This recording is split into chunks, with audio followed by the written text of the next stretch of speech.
രചന അവതരണം സുഗി സുരേഷ്. ഇത് ഈ ഒരു സ്റ്റോറിയുടെ 5ാം ഭാഗമാണ്. ഈ ഒരു കഥയുടെ ബാക്കിയുള്ള ഭാഗങ്ങൾ ഈ ഒരു ചാനൽ തന്നെ അപ്ലോഡ് ചെയ്തിട്ടുണ്ട്. കണ്ടിട്ടില്ലാത്തവർ കാണാൻ ശ്രമിക്കുക. കാലിന് നല്ല വേദനയുണ്ട്. കുഞ്ഞിവിരൽ അനക്കാൻ കഴിയുന്നില്ല.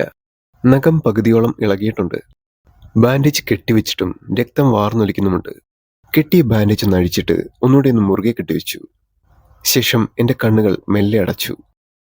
കണ്ണുകൾ ഞാൻ അറിയാതെ നിറയുന്നുണ്ടായിരുന്നു.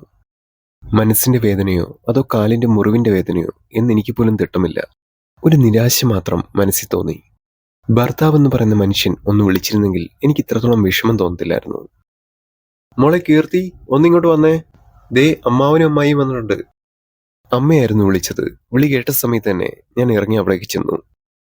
മോളെ, ഇതാ അമ്മാവനും അമ്മായിയും. മോള് ഒരിത്തിരി ചായ ഉണ്ടാക്കി കൊടുക്ക്. ഞാൻ അടുക്കളയിലേക്ക് കയറുമ്പോൾ ആ സ്ത്രീ എന്നോട് എന്തോ ദേഷ്യമുള്ളതുപോലെ എന്നെ എങ്ങനെ നോക്കിയിരിക്കുന്നു. പെട്ടെന്ന് കണ്ടപ്പോൾ ഇവർക്ക് എന്നോട് എന്തെങ്കിലും ദേഷ്യം ഉണ്ടായിരിക്കുമോ എന്ന് പോലും തോന്നിപ്പോയി. ഞാൻ അടുക്കളയുടെ പടിവാതിൽ കടന്നപ്പോൾ, പെണ്ണ് 2ാം കെട്ടല്ലേ, നമ്മുടെ ഉണ്ണിക്ക് വേറെ എന്തെങ്കിലും പെമ്പിളാരെ നോക്കിക്കൂടായിരുന്നോ? ഈ 2ാം കെട്ടുകാരിയെ തന്നെ വേണമായിരുന്നോ? അത് കേട്ട നിമിഷം എൻ്റെ കാലിൻ്റെ അടിയിലെ മണ്ണിളകി മാറി ഭൂമിക്കടിയിലേക്ക് പോകുന്ന പോലെ എനിക്ക് തോന്നി. ഞാൻ അടുക്കളയിൽ കയറി ഒന്ന് ദീർഘശ്വാസം വിട്ടു. എന്തോ ഒരു വീർപ്പമുട്ടൽ പോലെ എൻ്റെ മനസ്സ് മരവിച്ചു തുടങ്ങിയിരുന്നു.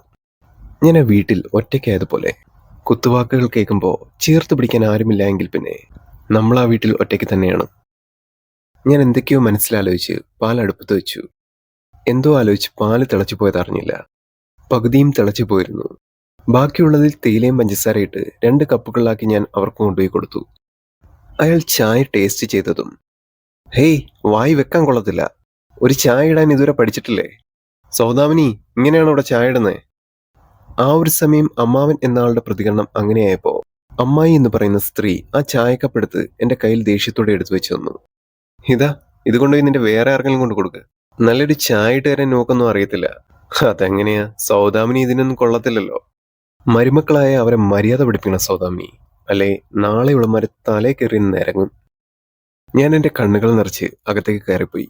ഞാൻ അകത്തേക്ക് കയറുന്നത് കണ്ടതും കൂടെ അമ്മയും എൻ്റെ ഒപ്പം വന്നു. മോളെ, മോൾ ഇതൊന്നും കാര്യാക്കണ്ട, അവളുടെ സ്വഭാവം അങ്ങനെയാണ്. എൻ്റെ ആങ്ങളെയും നാത്തൂനും ആയതുകൊണ്ടാണ് ഞാനും ഒന്നും പറയാത്തത്. ഞാൻ ആ ഒരു നിമിഷം അമ്മയോടൊന്നും പറഞ്ഞില്ല. പൂമുഖത്ത് ഉമ്മറപ്പടിയിൽ എന്നോട് അങ്ങനെ പെരുമാറിയ 2ന്റെയും മുഖത്ത് നോക്കി നന്നായി പറയാൻ എനിക്ക് അറിയാഞ്ഞിട്ടല്ല. എൻ്റെ മനസ്സെന്തോ ഒന്നിനും കഴിയാത്തതുപോലെ. ഞാൻ മുറിയിൽ വന്ന് കുറച്ചു നേരം ഇരുന്നു.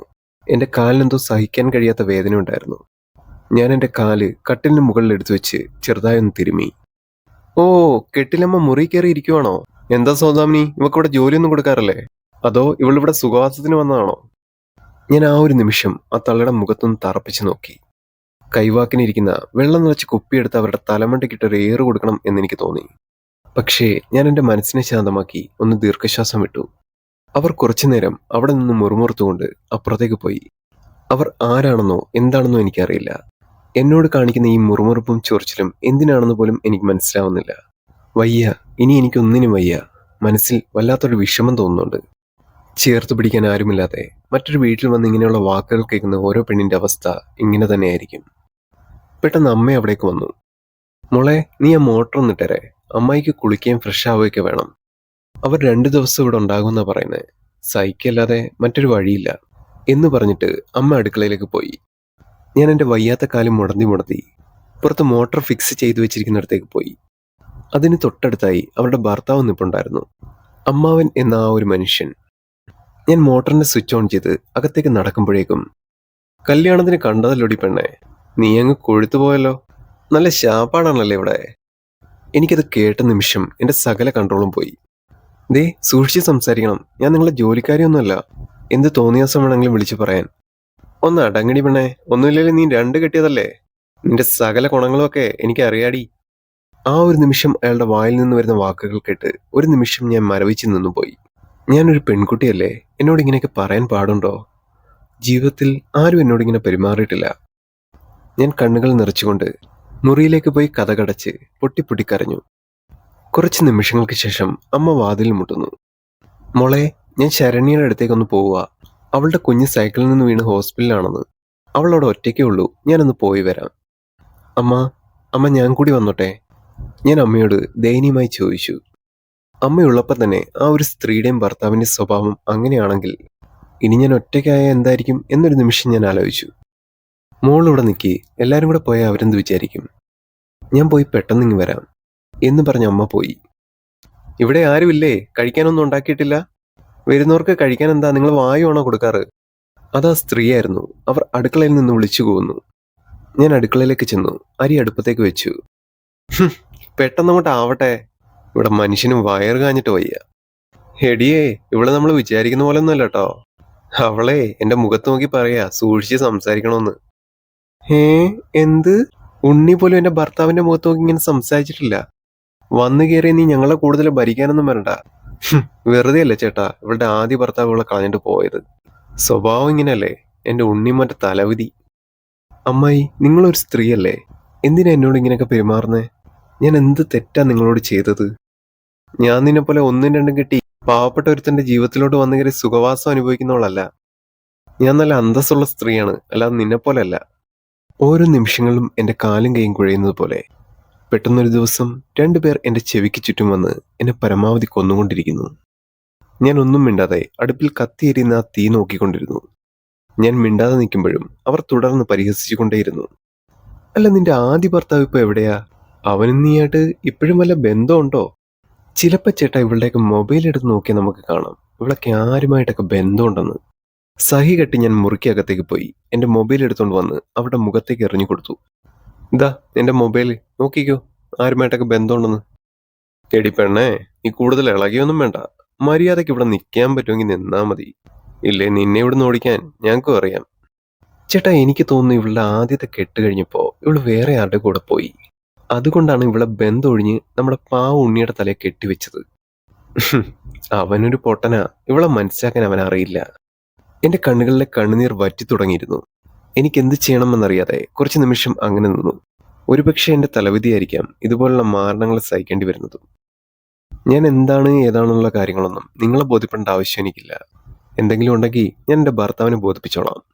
അല്പം ദേഷ്യത്തോടെ ഞാൻ അവരുടെ മുഖത്ത് നോക്കി പറഞ്ഞു. ആഹാ, നിനക്ക് അത്രയ്ക്ക് അഹങ്കാരോ?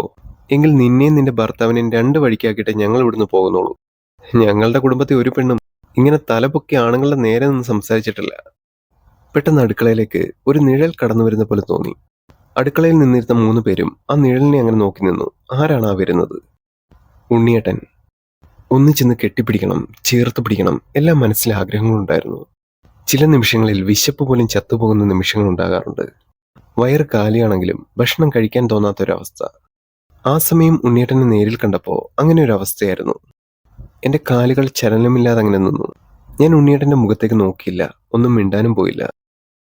എടാ മോനെ, നിന്റെ ഭാര്യ ഞങ്ങളോട് കാണിച്ചതൊക്കെ കണ്ടോ? ദേ നിന്റെ അമ്മാവനെ വിരൽ ചൂണ്ടി സംസാരിച്ചു, എന്നെ തല്ലാൻ വന്നു. ദേ ഈ ഫോൺ എടുത്ത് എന്നെ എറിഞ്ഞു. ഇവളെന്തൊക്കെയാണ് ഇവിടെ നടത്തിക്കൂട്ടുന്നത്?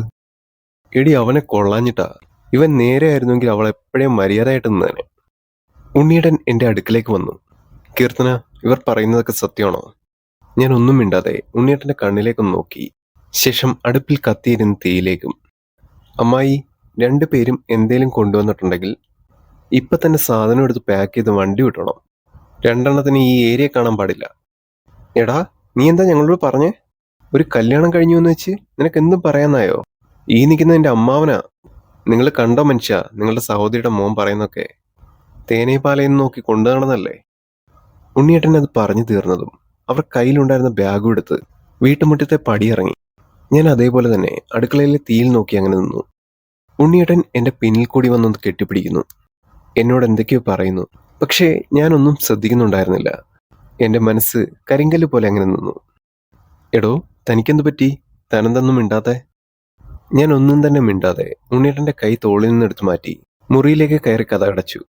എന്നിട്ട് എന്റെ മനസ്സിനെ തൃപ്തിപ്പെടുത്താനായി പൊട്ടി കരഞ്ഞു. ആ കരച്ചിലിന് കണ്ണീരിനു പകരം രക്തമാണോ എന്ന് പോലും ഞാൻ ഭയന്നുപോയി. ഞാൻ ആ ഒരു നിമിഷം എന്റെ കാലുകൾ കുറച്ചു നേരം കട്ടിലിൽ എടുത്തു വെച്ചിട്ട് അങ്ങനെ ഇരുന്നു. കീർത്തന, കതവ് തുറക്ക്. എന്തു പറ്റി നിനക്ക്? ഉണ്ണിയേട്ടൻ പുറത്തെ വാതിൽ മുട്ടുന്നുണ്ടായിരുന്നു. എത്ര തവണ കഴിഞ്ഞിട്ടും ഞാൻ വാതിൽ തുറന്നില്ല. കുറച്ചു കഴിഞ്ഞപ്പോ ഞാൻ കാല് നിലത്ത് പതുക്കെ ഉറപ്പിച്ച് കതക് തുറന്നു. ഉണ്ണിയേട്ടൻ പുറത്ത് വാതിലിന് മുന്നിൽ തന്നെ നിൽപ്പുണ്ടായിരുന്നു. കതക് തുറന്നതും അകത്തേക്ക് കയറി വന്നു. ഹേ, എന്തു പറ്റി നിനക്ക്? നിങ്ങളെന്താ വിളിച്ചിട്ട് ഫോൺ എടുക്കാഞ്ഞത്? 3-4 ദിവസമായിട്ട് നിങ്ങൾ എന്നെ ഒന്ന് വിളിക്കുക പോലും ചെയ്തിട്ടില്ലല്ലോ. അത് തിരക്കായതുകൊണ്ടല്ലേ. നിനക്ക് സർപ്രൈസ് തരാൻ വേണ്ടി ഞാൻ പറയാതാണ് വന്നത്. അപ്പൊ ഇങ്ങനെയാവുമെന്ന് ഞാൻ വിചാരിച്ചില്ല. ഉണ്ണിയേട്ടൻ ഒരു നിമിഷം എന്നെ ഒന്ന് ചേർത്ത് പിടിച്ചു.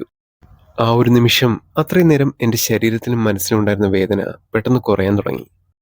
ചില മനുഷ്യർ ഒരു മരുന്നാണ്. എനിക്കതെന്റെ ഉണ്ണിയേട്ടനാണ്. 3 മാസത്തോളം ഞാൻ ആഗ്രഹിച്ചു കിട്ടിയ നിമിഷം. ആ ഒരു മനുഷ്യന്റെ ചൂടിൽ മാറാത്ത മുറിവുകളില്ല, വേദനകളില്ല. ഞാൻ പതുക്കെ മുടന്തി മുറ്റത്തെ റോസാച്ചെടിയിൽ വിരിഞ്ഞു നിൽക്കുന്ന അവസാനത്തെ പൂവ് പറിച്ചെടുത്ത് ഉണ്ണിയേട്ടന് കൊണ്ടുപോയി കൊടുത്തു. നിന്റെ കാലിനെന്ത് പറ്റിയതാ? അത് അവര് വന്നപ്പോ ഉണ്ണിയേട്ടനാണെന്ന് വിചാരിച്ച് ഞാൻ ഇറങ്ങി ഓടിയതാണ്. അപ്പോ കാല് കതകിലിടിച്ചു. ഞാനത് പറയുമ്പോ ഉണ്ണിയേട്ടന്റെ മുഖത്തൊരു ദേഷ്യപ്പെട്ടൊരു ചിരിയുണ്ടായിരുന്നു. വാ ഇങ്ങോട്ട് എന്ന് പറഞ്ഞ് എന്നെ പൊക്കിയെടുത്ത് ബെഡിൽ കൊണ്ടുപോയി കിടത്തി. എന്റെ കാലിൽ കെട്ടിയിരുന്ന ബാൻഡേജ് അഴിച്ച് എന്റെ മുറിവ് വൃത്തിയാക്കി. ഉണ്ണിയേട്ടൻ ദുബായിൽ നിന്ന് കൊണ്ടുവന്ന ഏതോ ഒരു മരുന്ന് വെച്ച് കെട്ടിവെച്ചു. ശേഷം എന്റെ കാല് നല്ലപോലെ തിരുമ്മി തന്നു. ആ ഒരു സ്നേഹത്തിന്റെ സ്പർശനം തൊട്ടപ്പോൾ തന്നെ എന്റെ കൈകൾ വിടർത്തി ഞാൻ ഉണ്ണിയേട്ടനെ വിളിച്ചു. ഞാൻ ബെഡിൽ ചാരിയിരിക്കുമ്പോ ഉണ്ണിയേട്ടൻ അടുത്തു വന്നിരുന്നു. ഉണ്ണിയേട്ടന്റെ മുഖം എന്നിലേക്ക് അടുപ്പിച്ച് ചേർത്ത് പിടിച്ചിരിക്കുമ്പോ ഏതൊരു പെണ്ണിന്റെയും ആഗ്രഹം എന്ന പോലെ തന്റെ പ്രാണനെ ഒരു 10 മിനിറ്റെങ്കിലും ചേർത്ത് പിടിക്കണം എന്ന ചിന്ത എന്റെ മനസ്സിലേക്ക് വന്നു. ശരിക്കും അതായിരുന്നു ഏതൊരു ദാമ്പത്യ ജീവിതത്തിന്റെയും സ്വർഗീയ നിമിഷം.